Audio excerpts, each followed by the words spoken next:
Okay, let's dive in. Just try to picture this for a second. You spent weeks, maybe longer, in this place. Lórien. It's unbelievably beautiful, peaceful, feels like it's outside of time itself. Golden light, ancient trees. Exactly. Sorrow feels distant. The air itself is just healing. You've rested, you've gotten counsel, maybe seen things you couldn't imagine. And now, well, now you have to leave. Right. Back to the real world. Or, well, the grim reality of their quest. And you know the road ahead is dark, dangerous, full of uncertainty. The stakes for everyone, for all of Middle-earth, couldn't be higher. It's that contrast, isn't it? That bittersweet feeling of stepping out of the light and back into the shadow. That's the core of the chapter we're exploring today. Farewell to Lórien. It's such a crucial moment, and that contrast you mentioned is exactly why. The source material we're looking at points out something really interesting. Right. This chapter, it's surprisingly quiet in terms of, external action. There are no monsters jumping out, no big battles right there on the riverbank. Right, the analysis we have says, no Nazgul, no monsters in the dark, nothing like Moria. Exactly. Yeah.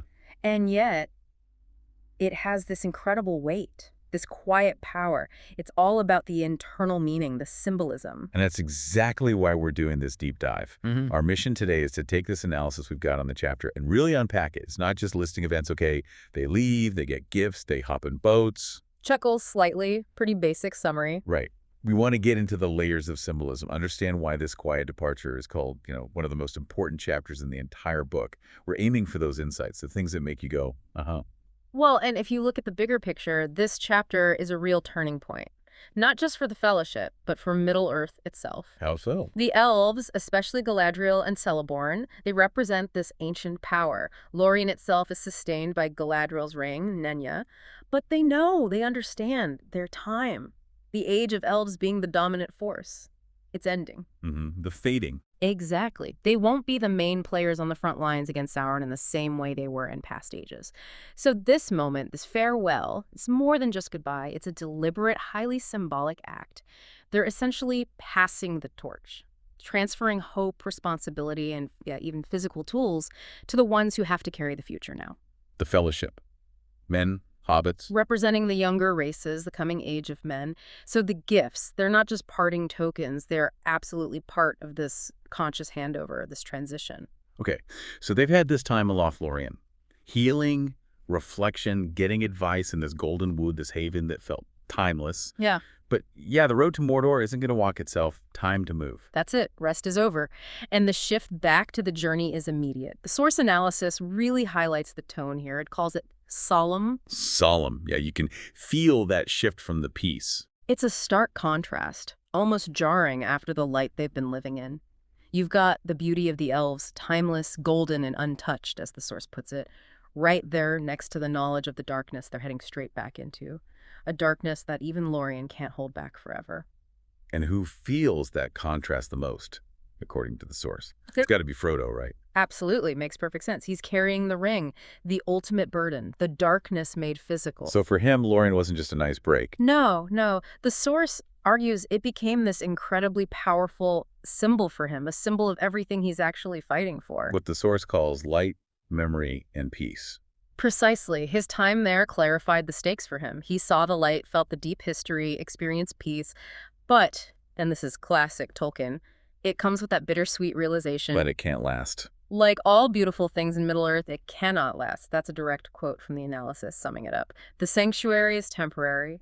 It highlights that fleeting nature of perfection in a world touched by sorrow. So it's something to be remembered, something to fight for, but not somewhere they can just stay. Exactly. A memory to fuel the fight. So with this whole mix of feeling preference, gratitude, new purpose, but also that undercurrent of sadness, Galadriel and Celeborn lead them down to the river, the Anduin. The Great River. And the plan is practical. Travel south by boat, leave the safety of the woods for the river's uncertainties. Elvish boats are waiting, ready to go. Crafted for them, light and swift. But just before they push off, before the golden wood really starts to fade into the distance and become just a memory, the gifts happen. Ah, yes, the gifts. This is really the heart of the chapter, isn't it? Totally. The mood shifts from leaving to this act of giving. this grace. Absolutely. And the source analysis hammers this point home. These are not just random trinkets, not just practical supplies, though some are useful. Tolkien loves symbolism. We know that. Oh, definitely. And the analysis says these gifts are just layered with meaning. This is where the chapter gets really rich, unpacking what each thing represents. Layered meaning, and specifically tailored. The source makes this point that they're tailored not just to their practical needs, but to their souls. Okay, hold on. Tailored to their souls. What does that actually mean in this context? That's a great question, isn't it? It elevates these gifts way beyond just tools or supplies. It suggests Galadriel has this incredible insight. Like she sees right into them. Pretty much. It goes Yeah. beyond knowing, Aragorn needs a good sheath or Legolas could use a better bow. It implies she understands their inner character, their deepest fears, their hidden strengths, their personal struggles, maybe even their destiny. Wow. So a gift for the soul isn't just an object. It's something that nourishes them internally, supports them, reminds them who they are, maybe who they're meant to become, gives comfort in the dark. It's intensely personal. So it's less like getting equipment and more like getting a blessing or a piece of wisdom made solid, something they can carry. That's a perfect way to put it. And the analysis summarizes the overall meaning of all the gifts as representing three core things: hope, memory, and identity. Hope, memory, identity. Okay, how do those three things specifically help someone who's about to walk into, well, Mordor, into the heart of darkness? Well, think about it. Facing that kind of overwhelming evil, you absolutely need hope. The belief, maybe against all odds, that light can win, that your efforts matter. Without hope, you get despair, and despair is Sauron's weapon. Right. You need memory. Remembering what you're fighting for, like Lórien's beauty or the Shire's simple goodness, remembering past courage. Memory anchors you to the good. Keep you grounded. Exactly. And identity. Knowing who you are, what you stand for, knowing you have a unique part to play. When you're facing suffering and darkness wants to grind you down, losing sight of hope, memory, or your own identity, those are huge dangers. So the gifts are like tangible anchors for those crucial intangible things. Physical reminders of spiritual needs. Perfectly said. They're physical manifestations of what's needed for endurance. Okay, that sets the stage brilliantly. Now let's spend some real time on the gifts themselves, one by one, using the details from the source analysis, because like you said, each one is its own little story. Right. Let's start with the main character, the ring bearer, Frodo. Frodo. He gets the small crystal phial filled with the light of Arendil's star. Probably the most famous gift. Incredibly potent, this one. So much symbolism packed in. The analysis notes its practical use. Of course, it's literally a light in the darkest place. Specifically mentions she loves Lair later on. Yeah, crucial moment. But the meaning is so much deeper than just being a magical flashlight. The source calls it a profound symbol of hope. That even in Mordor, starlight can reach the weary heart. Okay, but why Arendil's star specifically? What's the big deal about that star? Well, that taps into the really deep lore of Middle-earth. Back to the First Age. Arendil was this legendary figure, a half-elven sailor. The Mare. Right. He sailed to the Undying Lands, basically heaven in Tolkien's world, to beg the Valar, the powers, for help against Morgoth, the original Dark Lord, Sauron's old boss. Oh. And his plea was granted. As a reward, he and his ship were set in the sky as a star, and he carried one of the Silmarils, these sacred jewels that held the pure light of the two trees of Valinor, the light of the world before the sun and moon existed. Whoa, so the light in the phial isn't just any light. Not at all. It's the light from a legendary beacon of hope.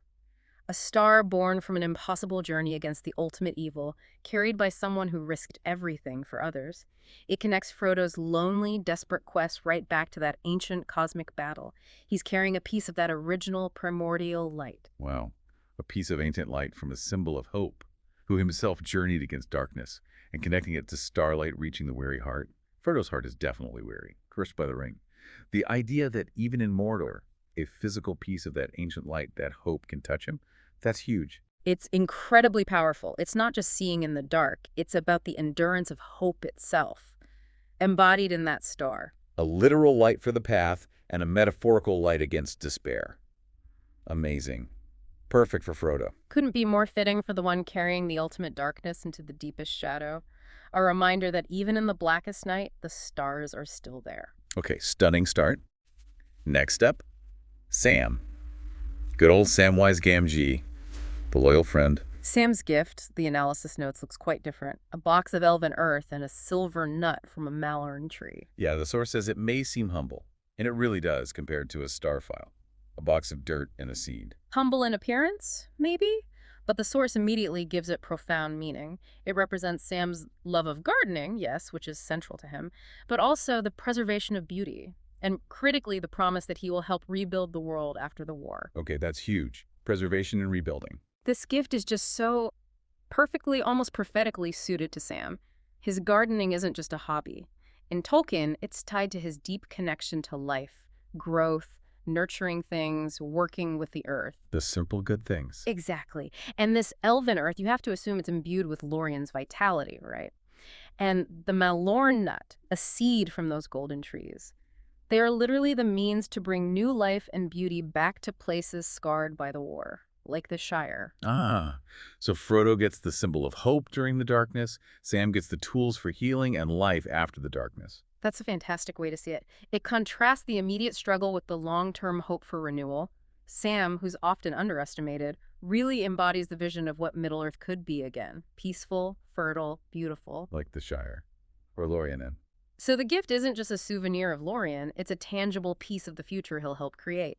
The source implies this by mentioning his role in rebuilding. That promise that he will help rebuild the world is physically right there in that humble box. It's incredible. Something so simple, carrying so much weight, so much foresight about his character and future. Galadriel really saw his heart. It's pure Tolkien, isn't it? Ordinary things with extraordinary meaning, tied deeply to character. It reflects Sam's identity as the nurturer, the healer. Okay, moving on. Merry and Pippin, the hobbits who've maybe changed the most visibly so far, started out pretty mischievous. Definitely growing up fast. They get silver belts with golden clasps. The analysis calls these less mystical than the others compared to the File or the Earth, but significantly a mark of honor. A mark of honor. And the source says it signifies they're no longer just mischievous hobbits, they are now knights in training for a greater cause.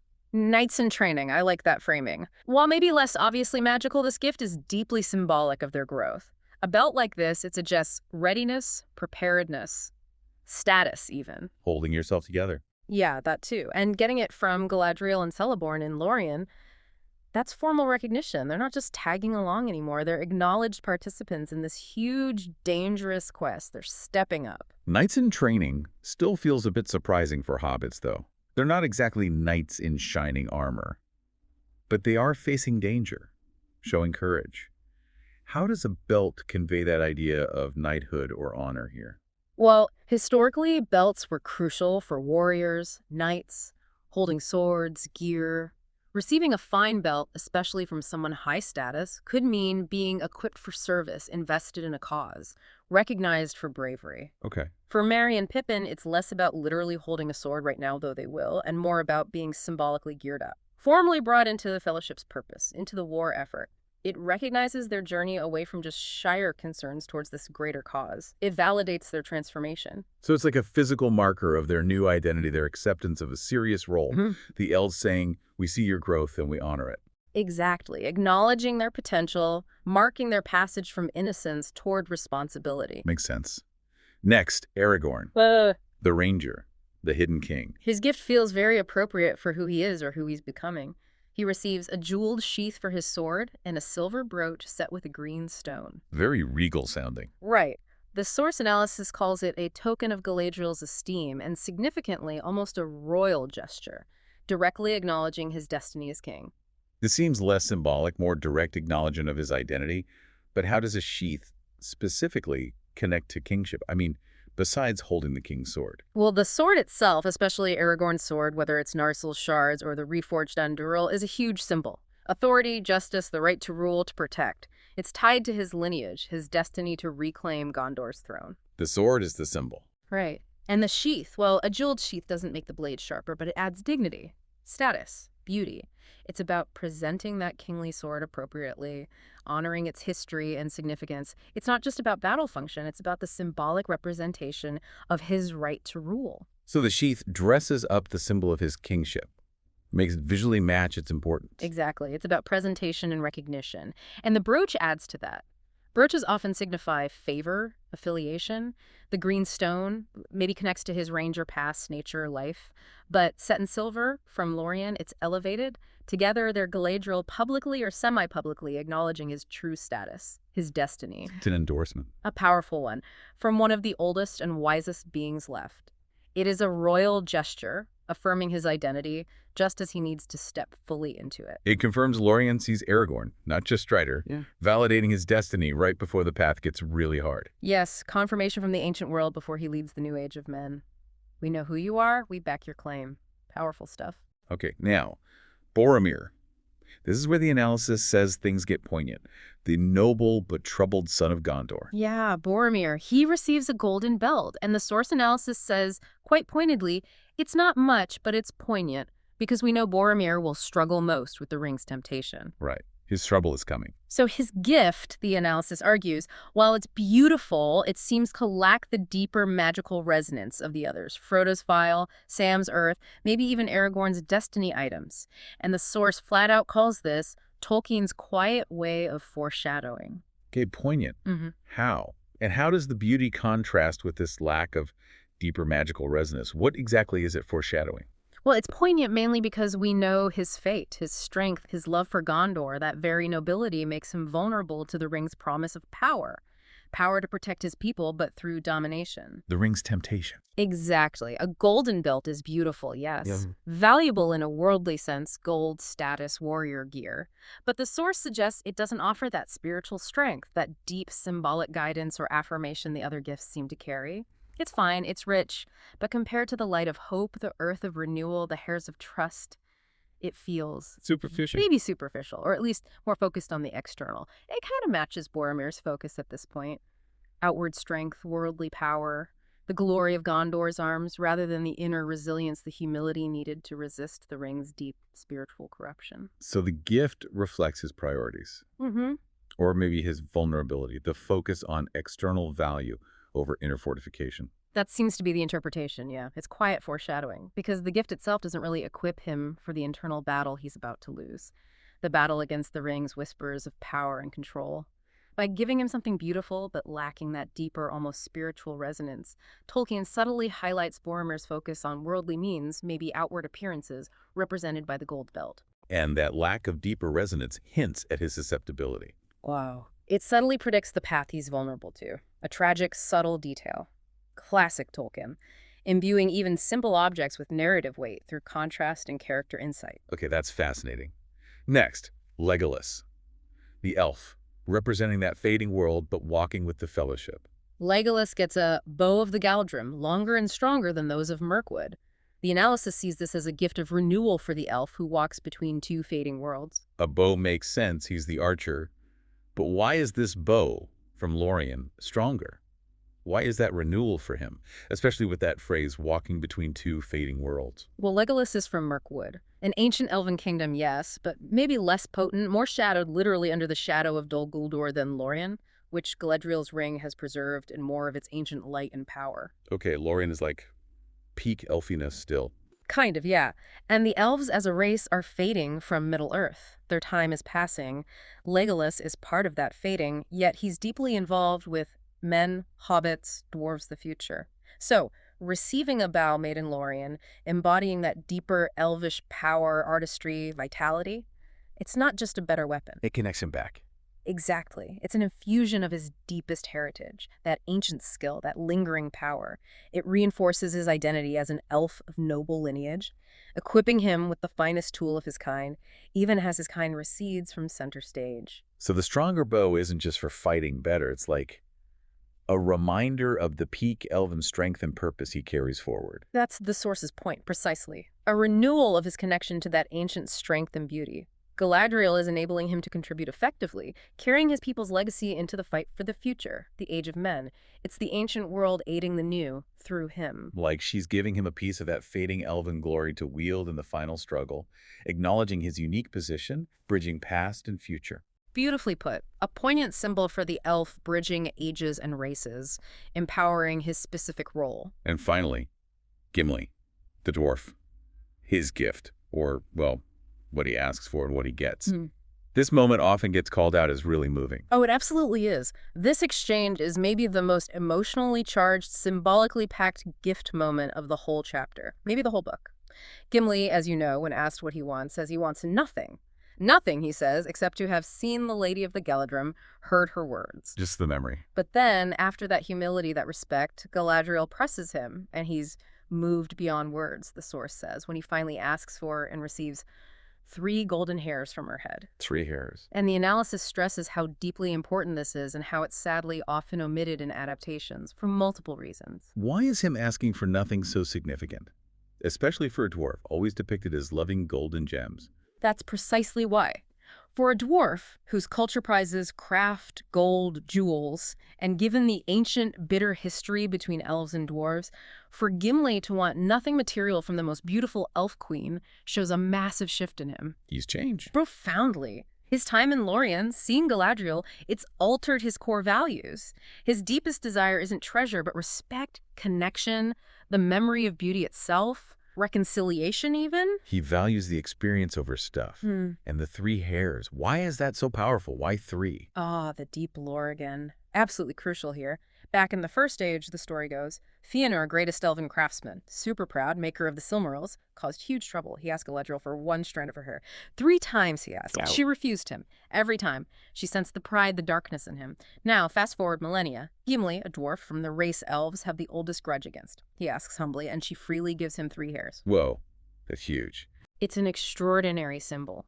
Trust, esteem, affection, freely given where it was once famously denied to the proudest elf. It directly echoes that ancient story, but reverses the outcome. It signals the healing of that ancient rift between the races right here in this personal exchange. Mutual respect overcoming history. So it's not just hair, it's rejecting ancient hate, symbolizing trust over conflict, marking profound esteem, a piece of legendary elven beauty freely given. Exactly. The source rightly calls it a healing between elves and dwarves on a deeply personal, symbolic level. And it shows Gimli's profound respect and love for Galadriel, a love and respect that defines him going forward. Defines his character. Absolutely. His devotion to her becomes central. It shapes his views, his actions, and crucially, underpins his groundbreaking friendship with Legolas. That friendship, elf and dwarf, is often seen as flowing directly from this moment in Lórien, this bridging of the divide through personal connection. So this tiny personal gift given after he asked for nothing has massive ripple effects. Character, race relations, the wider world. Breaking down barriers through honor and grace. Makes total sense why the source calls it deeply important and laments it being cut from adaptations. Quiet, but enormous power.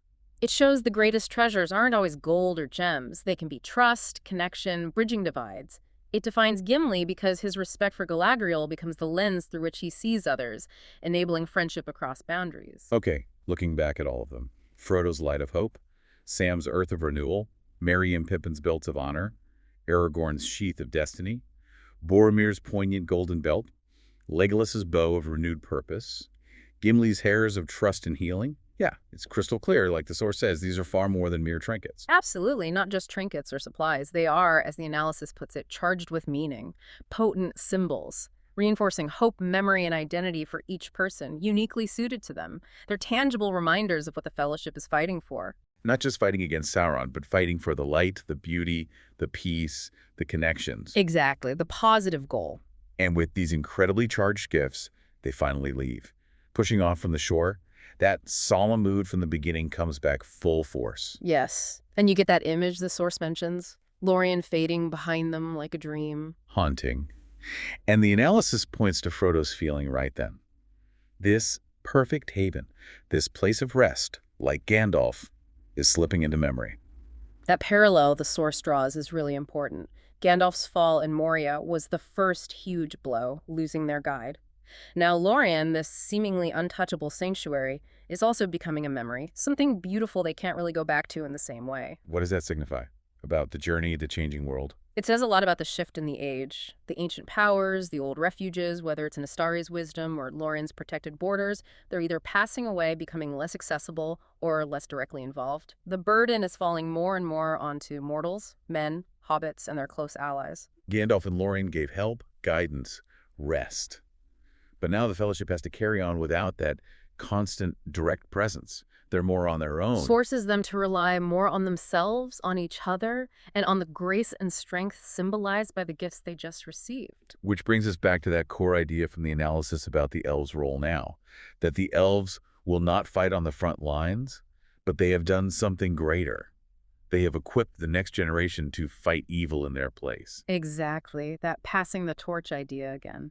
How does this equipping with gifts, counsel, differ from, say, direct intervention, like sending elven armies? What does it say about the elves' place now? Well, direct intervention would be, elven armies marching out to fight Sauron head-on everywhere. And elves do fight later, but the main thrust against Sauron's core power, the Ring Quest, isn't being led by huge elven armies from Lórien or Mirkwood. Right. Instead, they're investing their wisdom, their power, their hope into the success of others, the Fellowship.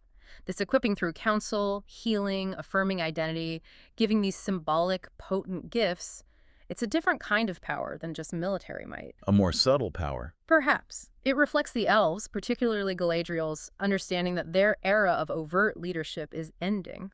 The future belongs mainly to men and hobbits, so their role becomes guidance, preservation of memory and beauty, and empowering those who will carry the world forward. It's a graceful withdrawal from the absolute forefront, not giving up, but shifting responsibility. And the source analysis ties Galadriel's actions here, her wisdom, the gifts. And remember, she refused the ring herself earlier.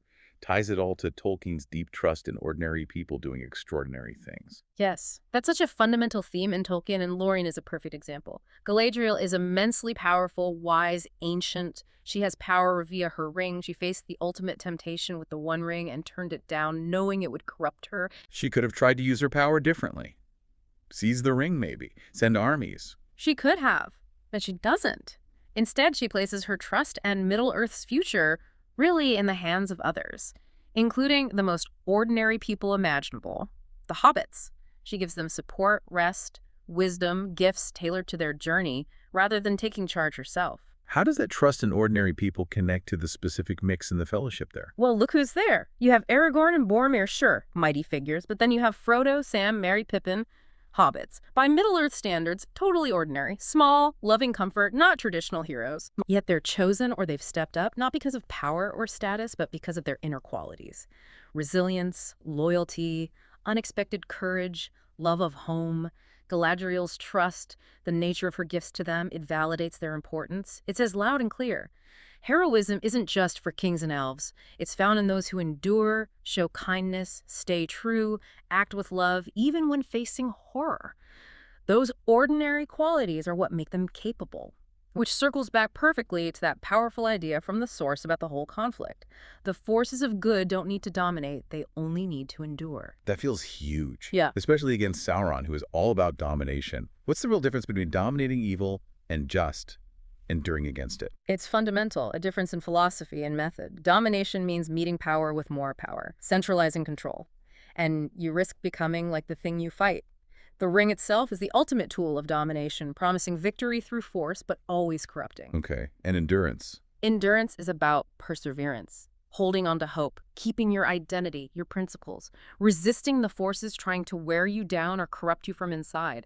It's about outlasting the darkness, nurturing goodness where you can, not trying to crush the enemy with overwhelming power that might taint you too. And bringing it all together, how do Galadriel's gifts specifically help with endurance, not domination? They are fundamentally tools for endurance. Frodo's light helps him endure darkness, reminding him of hope.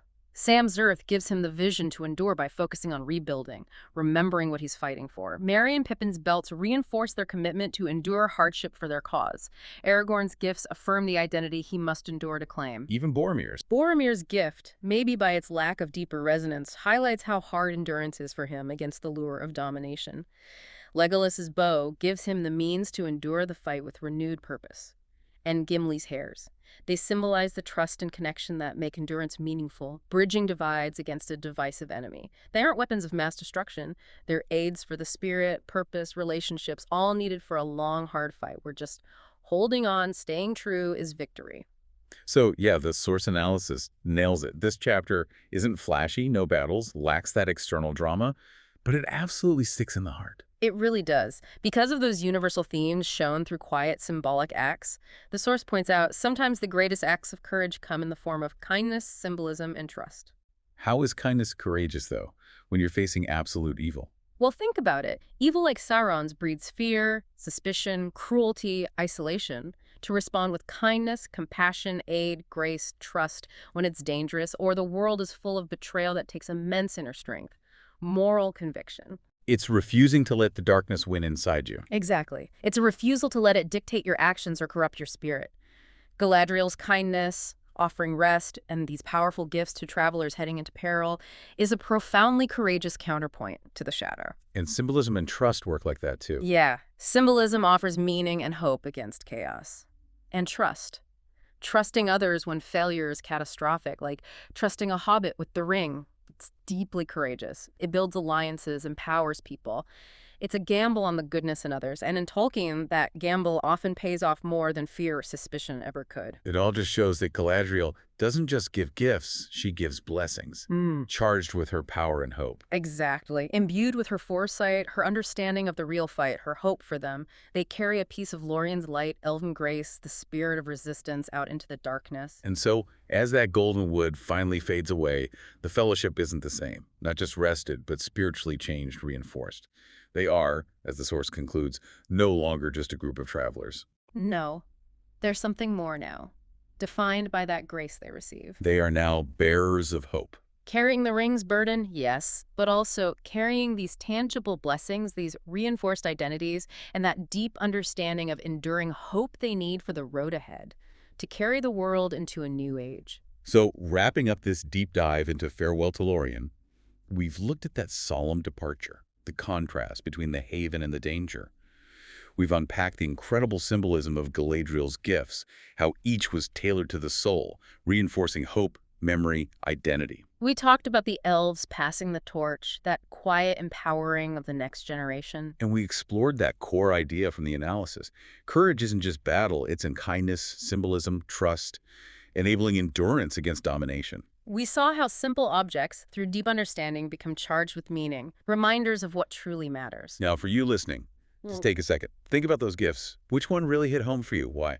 Was it Frodo's light against the dark? Sam's earth, maybe? That promise of rebuilding? Or Gimli's hairs breaking down those ancient walls with trust? Think about that idea the source stressed. Courage in quiet acts, in kindness, in trust, and endurance being the strategy, not domination. Yeah, mull that over. And here's a final thought to leave you with, building on that. If courage really is found in those quiet moments, in kindness and trust, and the goal is endurance, how might we spot those moments of quiet power, that passing of hope in the journeys we see? In our own lives, maybe, or in the world? What seemingly humble gifts are out there right now? Acts of kindness, symbols of connection, moments of trust in ordinary people, what things are carrying real weight, enabling endurance, maybe without us even noticing. Something to think about as the journey continues.